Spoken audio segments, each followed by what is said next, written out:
السلام عليكم ورحمة الله وبركاته. إذا شبيبة القبائل جاءت اس في مواجهة اليو اس بي اتحاد بسكرة الجولة 28 من الدوري الجزائري للمحترفين. قمة الذهاب انتهت بواحد بلاش لشبيبة القبائل للكناري، فمن تؤول مباراة الإياب بين الكبيرين.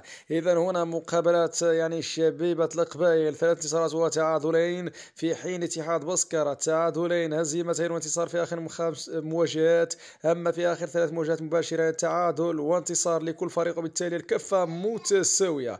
شبيبة القبائل ثالثا يرغب في التأهل لما لا للتشامبيونز ليغ، في حين اتحاد بسكرة يرغب في العبور وفي تسلق المراتب حتى لا يسقط في فخ طبعا الدرجة الثانية. إذا المقابلة ستقام إن شاء الله تعالى على غدا اليوم السبت على استاد حسين ايت حماد على الساعة 5 بتوقيت غرينتش على مجموعة من القنوات، أبرزها الجزائرية الأولى والجزائرية الرابعة.